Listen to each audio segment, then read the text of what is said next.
नमस्कार बच्चों, कक्षा में आपका स्वागत है। आज हम जानेंगे ऑनलाइन बैंकिंग के लाभ के बारे में, यानी benefits of online banking. Online banking ग्राहक और बैंक दोनों के लिए कई फायदे प्रदान करता है। कुछ लाभ इस प्रकार हैं। कहीं भी किसी भी समय बैंकिंग, यानी 24/7 बैंकिंग। ट्रांजैक्शन पर कम लागत या सामान्य लागत में कटौती। कम समय की लागत। बहुत सुरक्षित। पैसे तुरंत और सही जगह स्थानांतरित। घर से बैठे बैठे यूटिलिटी बिल भरना और कई अन्य सेवाओं का लाभ लेना। ऑनलाइन बैंकिंग के माध्यम से सेवाएं, services through online banking.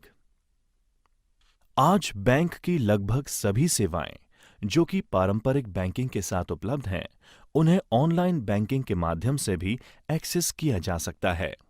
Online उपलब्ध कुछ महत्वपूर्ण विशेषताएं इस प्रकार हैं। आधार प्रमाणीकरण, यानी आधार ऑथेंटिकेशन के जरिए बैंक खाता खोलना। अपने खाते की शेष राशि यानी बैलेंस अमाउंट और स्टेटमेंट की जांच करना। अपने खाते से किसी और के खाते में धन ट्रांसफर या स्थानांतरित करना। फिक्स डिपॉजिट्स और अन्य निवेश करना तथा उनका प्रबंधन करना। यूटिलिटी बिल्स यानी टेलीफोन व mobile bill, credit card bill इत्यादि का भुगतान करना। डिमांड ड्राफ्ट, चेकबुक के लिए अनुरोध करना। चेक का भुगतान रोकना। अपना debit card, credit card block या अनब्लॉक करना। डेबिट कार्ड पिन पुनर्जनन यानी पिन रीजेनरेशन के लिए अनुरोध। खाता खोले जाने की प्रक्रिया, process of opening an account. एक बैंक खाता खोलने के लिए आपको सबसे पहले उस खाते के प्रकार को तय करना चाहिए जिसे आप खोलना चाहते हैं, जैसे बचत खाता यानी सेविंग्स अकाउंट, चालू खाता यानी करंट अकाउंट, आवर्ती खाता यानी रिकरिंग अकाउंट आदि। एक बार फैसला करने पर आप निकटतम बैंक शाखा से संपर्क कर सकते हैं। बैंक के अधिकारी प्रपत्र यानी परफॉर्मा फॉर्म को भरने में आपकी सहायता करते हैं और आपको शाखा में एक बैंक खाता खोलने के लिए विभिन्न आवश्यक दस्तावेजों के बारे में सूचित करते हैं। नमस्कार बच्चों, कक्षा में आपका स्वागत है। आज हम जानेंगे जन धन खाता के बारे में। प्रधानमंत्री जन धन योजना भारत सरकार द्वारा अगस्त 2014 में शुरू की गई एक राष्ट्रीय योजना है, जिसका उद्देश्य ये सुनिश्चित करना है कि भारत के आर्थिक रूप से कमजोर वर्गों तक वित्तीय सेवाएं जैसे बचत व जमा बैंक खाता यानी सेविंग्स व डिपॉजिट अकाउंट, प्रेषित धन यानी रेमिटेंस, क्रेडिट, बीमा, पेंशन इत्यादि किफायती तरीकों से पहुंचे। प्रधानमंत्री जन धन योजना के तहत खाते खोलने के लिए आवश्यक दस्तावेज या डॉक्यूमेंट्स इस प्रकार हैं। यदि आधार कार्ड संख्या उपलब्ध है तो अन्य दस्तावेजों की आवश्यकता नहीं है। यदि पता बदल दिया गया है तो वर्तमान पते का स्वयं प्रमाणीकरण यानी सेल्फ सर्टिफिकेशन पर्याप्त है। यदि आधार कार्ड उपलब्ध नहीं है तो इनमें से कोई भी आधिकारिक वैध दस्तावेज आवश्यक है।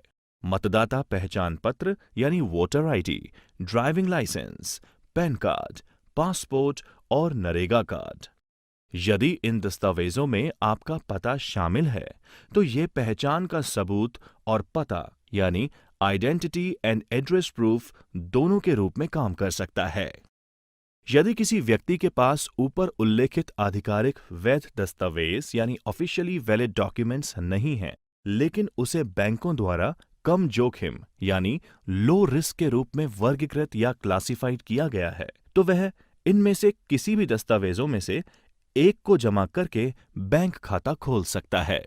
केंद्रीय व राज्य सरकार के विभागों, वैधानिक या नियामक प्राधिकरण मतलब स्टैट्यूटरी और रेगुलेटरी अथॉरिटी, सार्वजनिक क्षेत्र के उपक्रमों, पब्लिक सेक्टर अंडरटेकिंग्स, अनुसूचित वाणिज्यिक बैंक यानी शेड्यूल्ड कमर्शियल बैंक्स और सार्वजनिक वित्तीय संस्थानों यानी पब्लिक फाइनेंशियल इंस्टीट्यूशंस द्वारा आवेदक की तस्वीर के साथ जारी पहचान पत्र या आइडेंटिटी कार्ड। व्यक्ति की एक विधिवत रूप से सत्यापित फोटो के साथ एक गैजेट अधिकारी द्वारा जारी पत्र। भामाशाह सक्षम बैंक खाता, Bhamashah enabled bank account. Bhamashah योजना की पहल 2008 में राजस्थान सरकार द्वारा सीधे लाभ हस्तांतरण प्रदान करने के उद्देश्य से की गई थी। ये देश में अपनी तरह का पहला प्रयास था।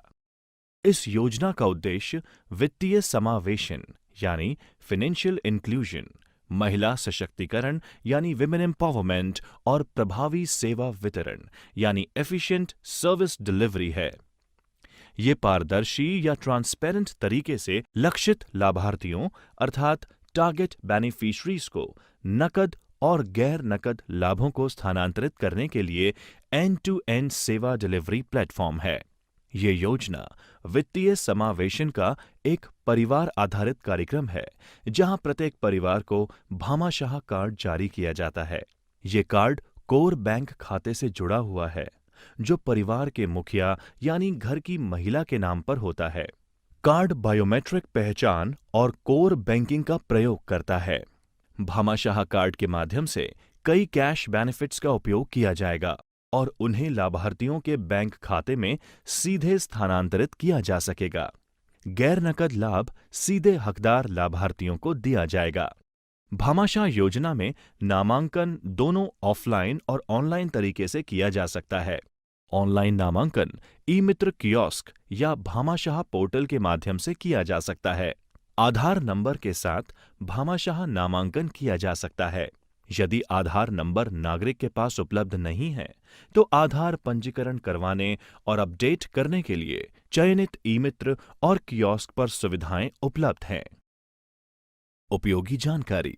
भामाशाह योजना के अंतर्गत परिवार के सभी सदस्यों को जोड़ा जा सकता है और वे सभी इस योजना का लाभ ले सकते हैं। नमस्कार बच्चों, कक्षा में आपका स्वागत है। आज हम जानेंगे ऑनलाइन या डिजिटल भुगतान पद्धतियों के बारे में और उनके प्लेटफॉर्म्स के बारे में। Online digital payment methods and platforms. एक डिजिटल भुगतान प्रणाली ऑनलाइन ट्रांजैक्शन के लिए इलेक्ट्रॉनिक भुगतान की स्वीकृति प्रदान करती है। डिजिटल भुगतान debit card, credit card, net banking, mobile wallet और अन्य कई भुगतान मोड के माध्यम से किया जा सकता है। भारत में कई डिजिटल भुगतान प्लेटफॉर्म और भुगतान गेटवे यानी पेमेंट गेटवेज उपलब्ध हैं, जो ऑनलाइन डिजिटल भुगतान सुविधा प्रदान करते हैं। इन डिजिटल भुगतान प्लेटफॉर्म्स या भुगतान गेटवेज को मर्चेंट्स द्वारा एकीकृत किया जाता है, ताकि ग्राहक आसानी से भुगतान एवं वस्तु और सेवाओं की खरीद का भुगतान विधियों द्वारा लाभ उठा सकें। इस खंड में हम credit card, debit card, RuPay card और पॉइंट ऑफ सेल मशीन का वर्णन करेंगे। क्रेडिट कार्ड भुगतान। Credit card payment. Credit card एक छोटा सा प्लास्टिक कार्ड है, जो किसी बैंक या किसी वित्तीय संस्था द्वारा जारी किया जाता है, जिससे धारक सामानों या सेवाओं को क्रेडिट पर खरीद सकते हैं। ये इलेक्ट्रॉनिक पैसे का सबसे आसान रूप है जो उपलब्ध है और आज अंतर्राष्ट्रीय स्तर पर इसका व्यापक रूप से उपयोग किया जाता है। एक क्रेडिट कार्ड से ऑनलाइन भुगतान करने के स्टेप्स टू पे online with a credit card. भुगतान करते समय आपको अपनी भुगतान विधि या पेमेंट मेथड के रूप में क्रेडिट कार्ड चुनने की आवश्यकता होगी। आपके द्वारा उपयोग किए जा रहे क्रेडिट कार्ड को चुनने का विकल्प भी होगा, जैसे visa, Mastercard, discover, American express आदि। यदि आपका क्रेडिट कार्ड प्रकार बॉक्स में सूचीबद्ध या लिस्टेड नहीं है, तो मर्चेंट उस प्रकार के क्रेडिट कार्ड को स्वीकार नहीं करता। विवरण दर्ज करने से पहले आपको ये सुनिश्चित करना होगा कि एड्रेस बार में एक लॉक प्रतीक और HTTPS है। HTTPS का अर्थ हाइपरटेक्स्ट ट्रांसफर प्रोटोकॉल सिक्योर होता है। लॉक और HTTPS सुनिश्चित करते हैं कि जिस वेबसाइट का आप उपयोग कर रहे हैं वह सुरक्षित और सत्यापित है। अपना नाम दर्ज करें, जैसे आपके क्रेडिट कार्ड पर दिखाई देता है। ये सत्यापित करने के लिए कि आपने अपना नाम सही ढंग से दर्ज किया है, क्रेडिट कार्ड को देखें। इसके बाद अपनी क्रेडिट कार्ड की जानकारी दर्ज करें।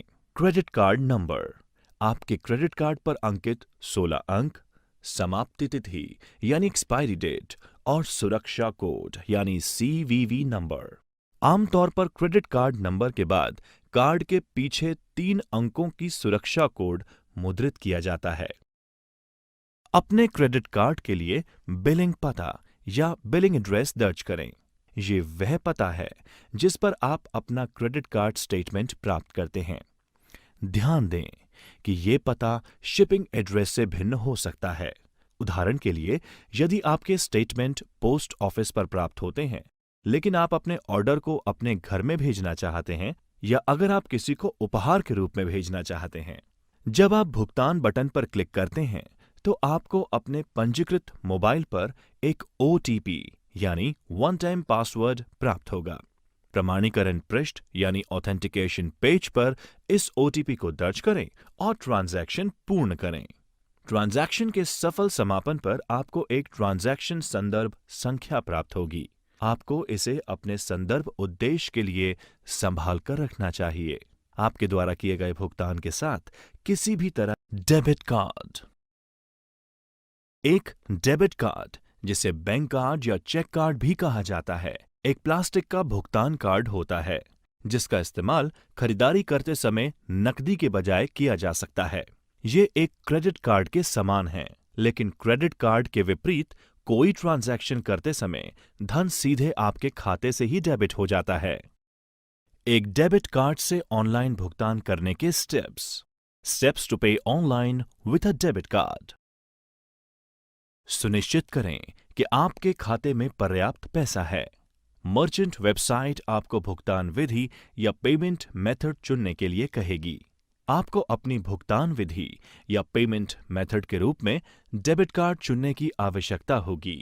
कुछ मामलों में मर्चेंट वेबसाइट आपको भुगतान गेटवे या पेमेंट गेटवे पर रीडायरेक्ट करती है।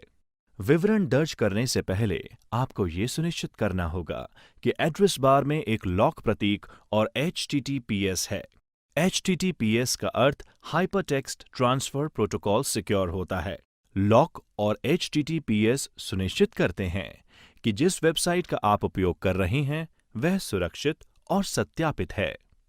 अपना कार्ड नंबर और CVV या CVC2 नंबर दर्ज करें। आपको अपने कार्ड की समय सीमा समाप्त होने वाले महीने और वर्ष दर्ज करने के लिए कहा जाएगा। कार्ड धारक का नाम भी आवश्यक हो सकता है। CVV या CVC2 संख्या आपके कार्ड के पीछे एक 3 अंकीय संख्या होती है। इसे 4 अंकों की संख्या के दाईं ओर रखा गया है। ये 4 अंकों की संख्या कार्ड संख्या की अंतिम 4 अंकीय संख्या होती है। आपको ट्रांजैक्शन प्रमाणित करने के लिए पासवर्ड की आवश्यकता हो सकती है। OTP यानी वन टाइम पासवर्ड का विकल्प भी उपलब्ध हो सकते हैं। यदि आप ये विकल्प चुनते हैं तो आपको बैंक से मैसेज या ईमेल द्वारा एक पासवर्ड भेजा जाएगा। पासवर्ड केवल एक बार उपयोग किया जा सकता है और ये केवल सीमित अवधि के लिए ही वैध रहता है। आप अपने बैंक से ट्रांजैक्शन के सफल समापन पर ट्रांजैक्शन अपडेट प्राप्त करेंगे। आपको द्वारा दिए गए भुगतान के साथ किसी भी तरह के मामले में ये उपयोगी हो सकता है। नमस्कार बच्चों, कक्षा में आपका स्वागत है। आज हम जानेंगे रुपए कार्ड पेमेंट के बारे में।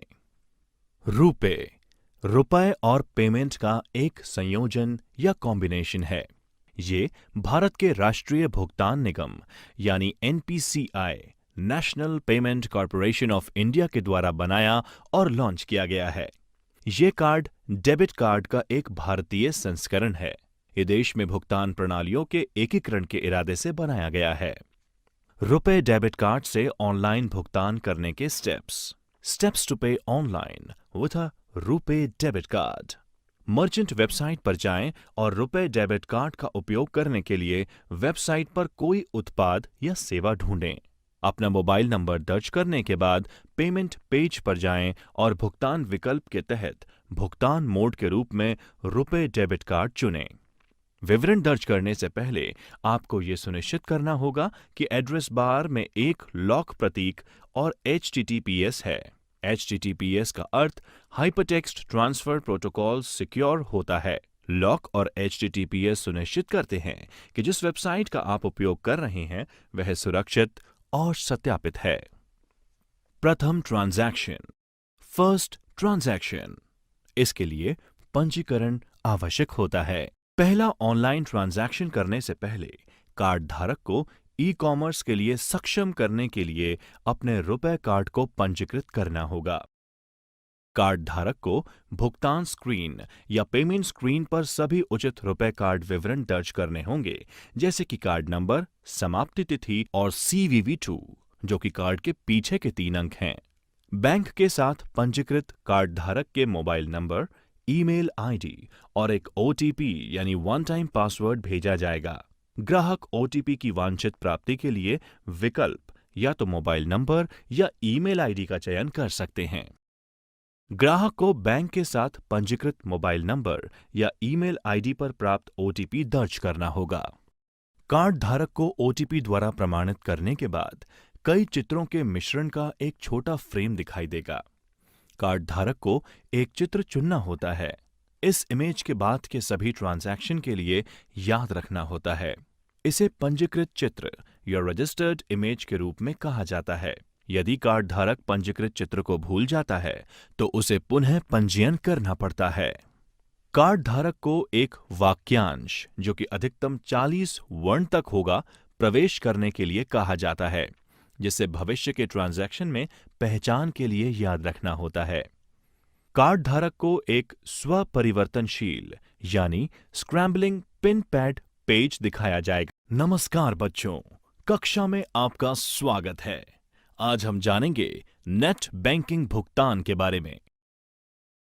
नेट बैंकिंग पेमेंट आपके बैंक की इंटरनेट बैंकिंग सेवा का उपयोग भारत में सबसे लोकप्रिय भुगतान विधियों में से एक है। ये डेबिट कार्ड के द्वारा की गई खरीद के ही समान है, सिवाय इसके कि आप अपने इंटरनेट बैंकिंग खाते में लॉगिन करके भुगतान करते हैं। इस मामले में भी आपके द्वारा खरीदारी करने के बाद राशि तुरंत आपके बैंक खाते से काट ली जाती है। नेट बैंकिंग से ऑनलाइन भुगतान करने के स्टेप्स टू पे ऑनलाइन विथ नेट बैंकिंग। सुनिश्चित करें कि आपके खाते में पर्याप्त पैसा है। मर्चेंट वेबसाइट आपको अपने भुगतान विधि या पेमेंट मेथड के लिए पूछेगी। आपको अपनी भुगतान विधि या पेमेंट मेथड के रूप में नेट बैंकिंग को चुनना होगा। कुछ मामलों में मर्चेंट वेबसाइट आपको पेमेंट गेटवे पर पुनर्निर्देशित या रीडायरेक्ट करेगी।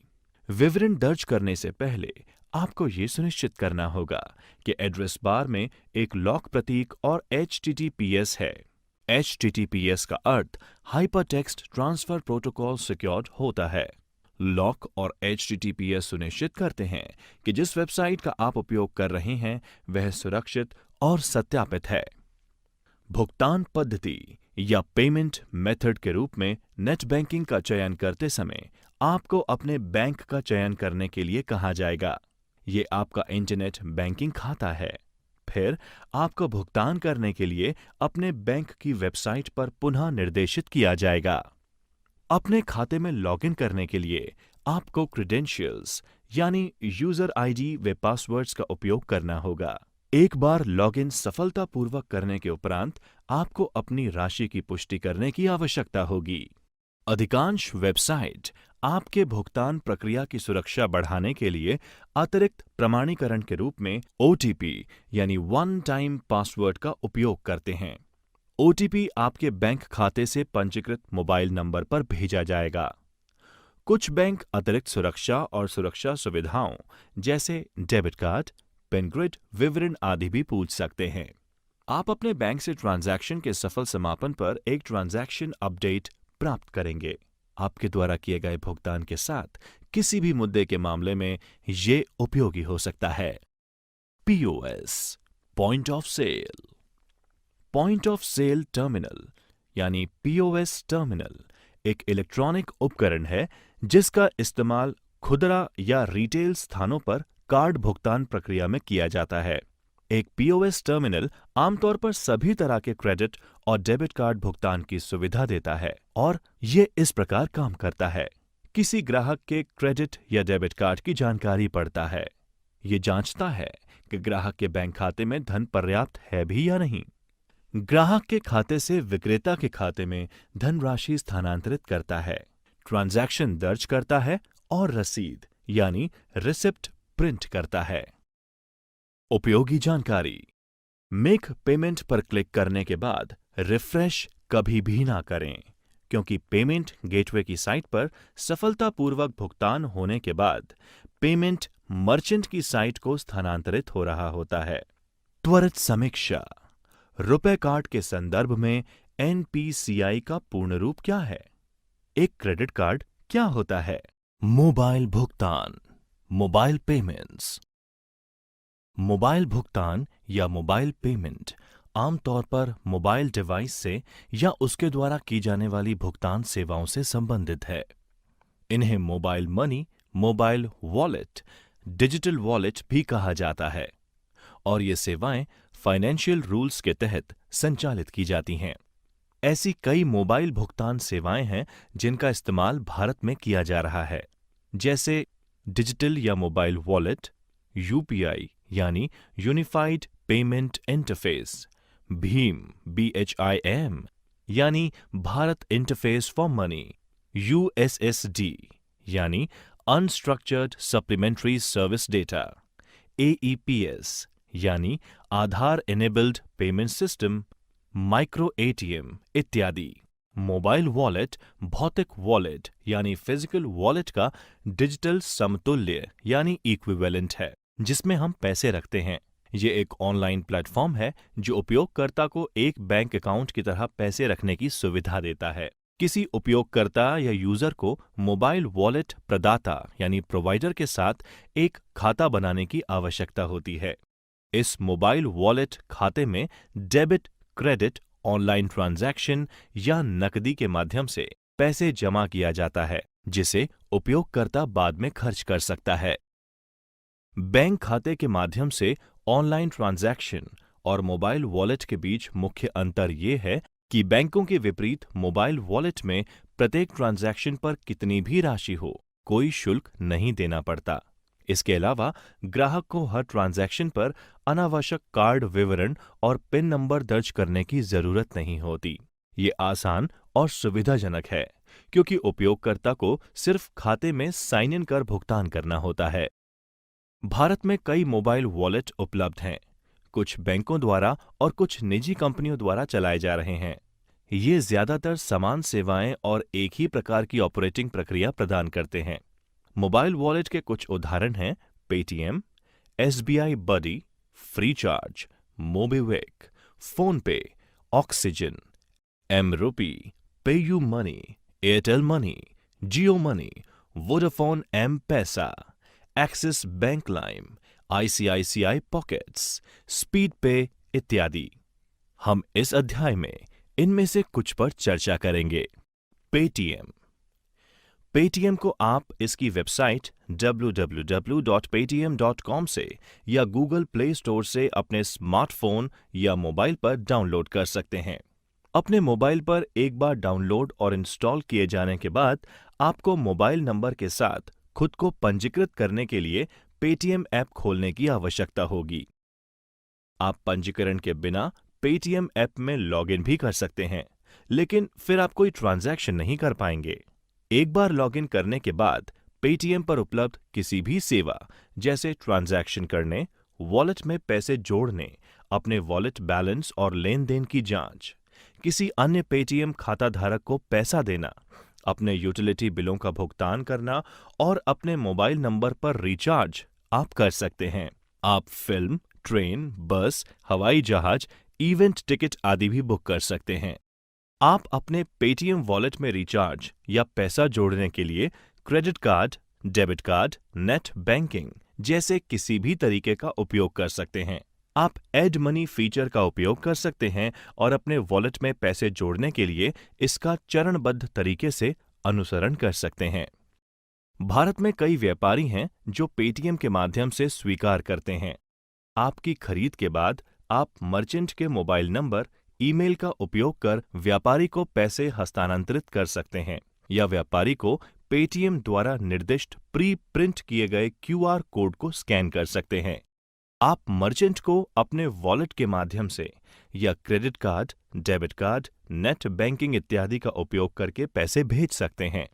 अगर आप वॉलेट के माध्यम से किसी को भी राशि भेजना चाहते हैं, तो आपको अपने वॉलेट में बैलेंस या धनराशि रखने की जरूरत होगी। फ्रीचार्ज। फ्रीचार्ज एक ई कॉमर्स वेबसाइट और मोबाइल वॉलेट है जो भारत में prepaid mobile phone, postpaid mobile, DTH और डेटा कार्ड रिचार्ज करने के लिए ऑनलाइन सुविधा प्रदान करता है। ये एप्लीकेशन चैट और पे सुविधा प्रदान करता है जो 2 फ्रीचार्ज उपयोगकर्ताओं को अपने फ्रीचार्ज वॉलेट से अपने बीच पैसे हस्तांतरण करने और प्राप्त करने में सक्षम बनाता है। यह स्प्लिट बिल जैसी कुछ रोचक सुविधाएं भी प्रदान करता है, जिससे आप अपने दोस्तों के बीच भुगतान की जाने वाली राशि को विभाजित यानी डिवाइड कर सकते हैं। फ्रीचार्ज को गूगल प्ले स्टोर से डाउनलोड और इंस्टॉल किया जा सकता है और आप अपने मोबाइल नंबर से खुद को पंजीकृत कर सकते हैं। फ्रीचार्ज भी पेटीएम के ही समान मिलती-जुलती सेवाएं देता है। स्टेट बैंक बडी। स्टेट बैंक बडी आपके स्मार्टफोन हेतु स्टेट बैंक ऑफ इंडिया द्वारा बनाया गया एक मोबाइल वॉलेट है। ये एक अर्धबंद यानी सेमी क्लोज्ड प्रीपेड वॉलेट है जिसका इस्तेमाल अन्य वॉलेट के उपयोगकर्ताओं या यूजर्स और बैंक खातों में कभी भी कहीं भी पैसा ट्रांसफर करने के लिए किया जा सकता है। आप स्टेट बैंक बडी गूगल प्ले स्टोर पर खोज करके इस ऐप को डाउनलोड और इंस्टॉल कर सकते हैं।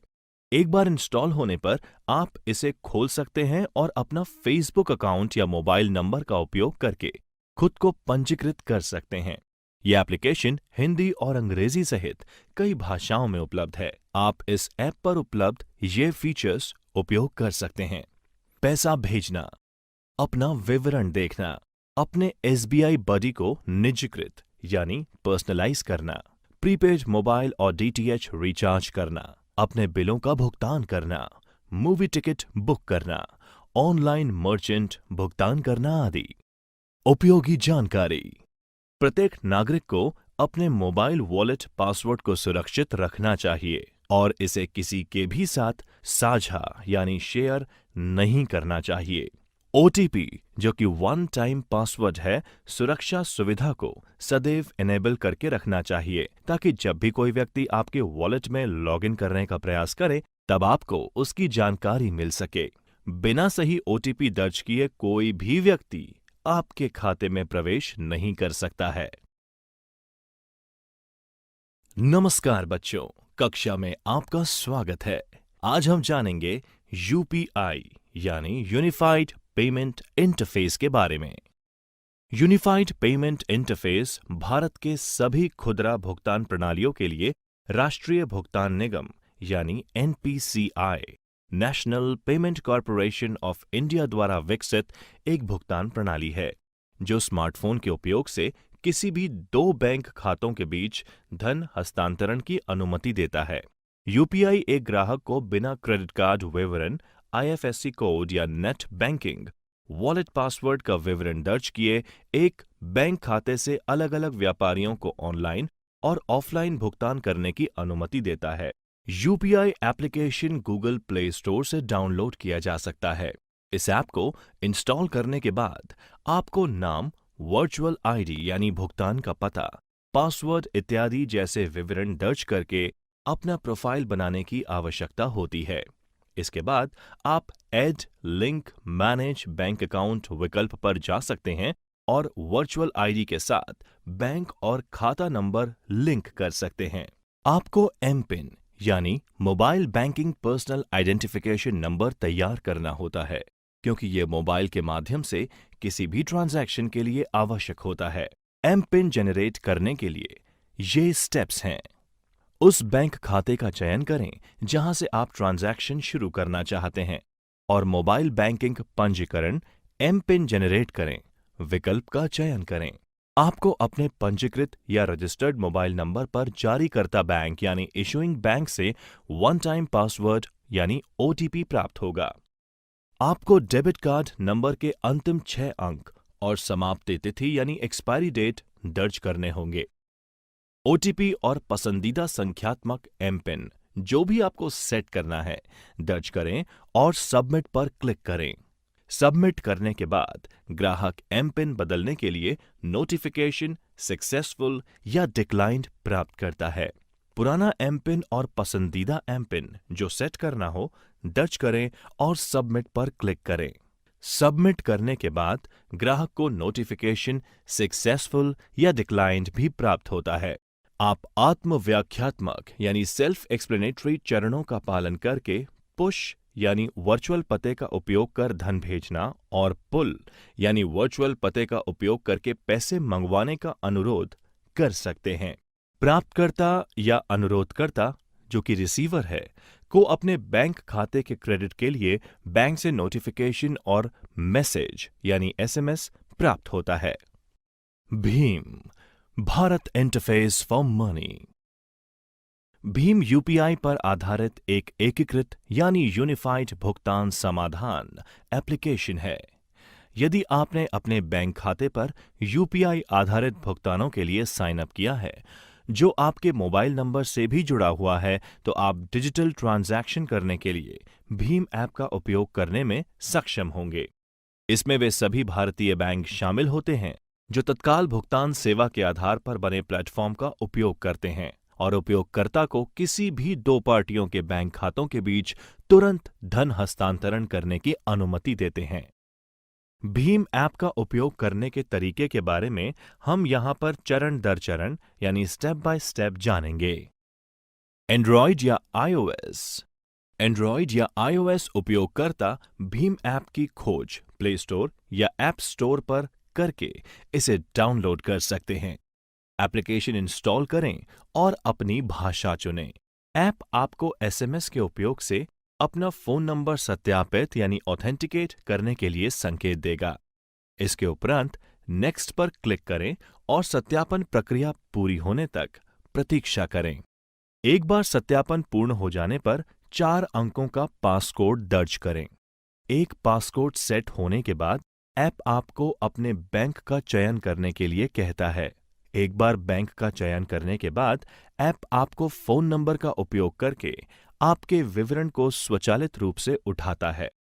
प्राइमरी बैंक खाते का चयन करें जो आपके सभी लेन देन यानी ट्रांजैक्शंस के लिए उपयोग किया जाना है। ऐप 3 विकल्प दिखाता है। सेंड यानी भेजें, रिक्वेस्ट यानी अनुरोध करें और स्कैन या पे यानी स्कैन या भुगतान करें। ध्यान रहे कि ट्रांजैक्शन केवल सत्यापित फोन नंबर्स के बीच ही संभव है। किसी को भी पैसे भेजने के लिए अपने फोन में वह नंबर और स्थानांतरित होने वाली राशि टाइप करें। ऐप आपको अपने एमपिन यानी mobile banking personal identification number को दर्ज करने के लिए कहेगी। आमतौर पर ये एक 4 या 6 अंकों का कोड होता है जो कि मोबाइल ट्रांजैक्शन को प्रमाणित करता है। इसी तरह आप अपने फोन नंबर का उपयोग करके किसी से धन मंगवाने का अनुरोध भी कर सकते हैं। तीसरा विकल्प स्कैन और भुगतान उपभोक्ताओं को एक क्यूआर कोड का उपयोग करके पैसे हस्तांतरित करने की अनुमति देता है, जो कि एक स्मार्टफोन या टैबलेट द्वारा डिकोड किया जा सकने वाला एक 2 आयामी काले और सफेद बारकोड यानी 2 dimensional black and white barcode होता है। प्रत्येक फोन नंबर का एक क्यूआर यूएसएसडी। ये सेवा बुनियादी सुविधा युक्त मोबाइल फोन यानी बेसिक फीचर फोन का उपयोग करके मोबाइल बैंकिंग ट्रांजैक्शन की अनुमति देता है। यूएसएसडी सेवाओं का उपयोग करने के लिए आपके पास इंटरनेट कनेक्शन या स्मार्टफोन होना आवश्यक नहीं है। यह सेवा अपने मोबाइल पर एक संख्या *99# डायल करके इस्तेमाल की जा सकती है, जो सभी दूरसंचार सेवा प्रदाताओं यानी टेलीकॉम सर्विस प्रोवाइडर्स में एक समान होता है और मोबाइल स्क्रीन पर प्रदर्शित इंटरैक्टिव मेन्यू से ये सेवा काम करती है। यह हिंदी और अंग्रेजी सहित कई भाषाओं में उपलब्ध है। यूएसएसडी में धन ट्रांसफर की एक सीमा होती है जो हर बैंक के लिए भिन्न होती है। ये सेल्फ सर्विस मोड पर चलता है और आपको ट्रांजैक्शन के लिए मोबाइल मनी पहचानकर्ता यानी MMID, मोबाइल मनी आइडेंटिफायर और एमपिन की आवश्यकता पड़ेगी। यूएसएसडी पर उपलब्ध कुछ सेवाएं हैं: बैलेंस पूछताछ, balance enquiry, mini statement, fund transfer, MMID जानें, एमपिन बदलें, OTP उत्पन्न करें। उपयोगी जानकारी: MMID यानी मोबाइल मनी आइडेंटिफायर पंजीकरण के बाद बैंक द्वारा 7 अंकों की अनूठी यानी यूनिक संख्या जारी की जाती है। रेमिटर ग्राहक जो पैसा भेजना चाहते हैं और बेनिफिशियरी ग्राहक जो धन प्राप्त करना चाहते हैं, जो मोबाइल नंबर और MMID के माध्यम से इस इंटरबैंक फंड का हस्तांतरण करना चाहते हैं, इनके पास इस MMID का होना आवश्यक है। AEPS आधार एनेबल्ड पेमेंट सिस्टम, आधार सक्षम भुगतान प्रणाली। AEPS बैंक खाते से धन प्राप्त करने का एक तरीका है। धन प्राप्त करने की ये व्यवस्था ना तो आपके हस्ताक्षर और ना ही डेबिट कार्ड की मांग करती है। ये प्रमाणीकरण के लिए आधार डेटा का लाभ उठाती है। UPI और USSD की तरह ये भारत के राष्ट्रीय भुगतान निगम यानी NPCI की एक और पहल है। AEPS एक मशीन है जिसे माइक्रो ATM भी कहा जाता है। ये मशीन POS मशीनों के समान है जो क्रेडिट डेबिट कार्ड स्वीकार करते हैं। एकमात्र अंतर यह है कि इसमें किसी भी कार्ड के बजाय आपको अपने बायोमेट्रिक यानी आमतौर पर फिंगरप्रिंट का उपयोग करके अपने भुगतान को प्रमाणित करने की आवश्यकता पड़ती है। एक व्यापारी जिसे भुगतान स्वीकार करने की जरूरत है, वह आधार संख्या और राशि मशीन में मौजूद टच इंटरफेस का उपयोग करके दर्ज करेगा। ग्राहक को उसके फिंगरप्रिंट का उपयोग करके भुगतान को प्रमाणित करना होगा। ये राशि उस बैंक खाते से काट ली जाएगी जो ग्राहक के आधार संख्या से जुड़ी होती है और व्यापारी के बैंक खाते में जमा हो जाएगी। ये मोबाइल ऐप के रूप में भी उपलब्ध है ताकि व्यापारी फिंगरप्रिंट स्कैनर युक्त स्मार्टफोन का उपयोग AEPS के फायदे उठाने के लिए कर सकें। बैलेंस पूछताछ यानी बैलेंस इंक्वायरी, नकद निकासी यानी कैश विड्रॉल, नकद जमा यानी कैश डिपॉजिट और आधार सक्षम फंड ट्रांसफर यानी आधार एनेबल्ड फंड ट्रांसफर इस ऐप के जरिए की जाने वाली कुछ सेवाएं हैं। त्वरित समीक्षा: UPI का पूरा नाम क्या है? मोबाइल वॉलेट की कुछ विशेषताएं सूचीबद्ध करें।